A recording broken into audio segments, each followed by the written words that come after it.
Hello friends, இன்றைக்கி நம்மளுடைய ரசப்பொடி வச்சு சூப்பரான ஒரு பருப்பு ரசம் செய்யலாமா?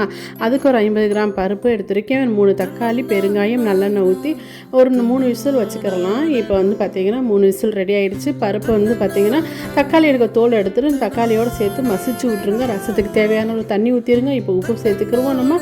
இப்போ பார்த்திங்கன்னா நான் மல்லி இலை கட் பண்ணி வச்சுருக்கேன். நம்மளுடைய ரசப்பொடி ரெடி ஆகிடுச்சு. நம்மளுடைய ரசப்பொடி ரெஸ்டாரண்ட் ஸ்டைலில் நான் அரைச்சி வச்சுருப்பேன். இதுதான் நம்மளுடைய ஆர்டருக்கு நான் சமைச்சு கொடுக்குறது. ஸோ இப்போ தாளிப்பு கொடுத்துருவோம். நல்லெண்ணெய் ஊற்றிருக்கேன்.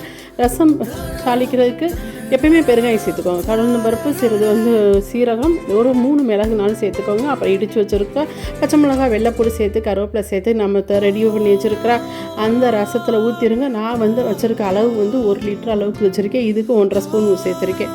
உங்கள் வீட்டு ரசத்துக்கு எந்த அளவுக்கு தேவையோ நம்மளுடைய பொடி வாங்கி யூஸ் பண்ணி பாருங்கள். எல்லா விதமான ரசமும் செய்யலாம். நம்மளுடைய இன்ஸ்டாகிராமை ஃபாலோ பண்ணுங்கள். பாய்.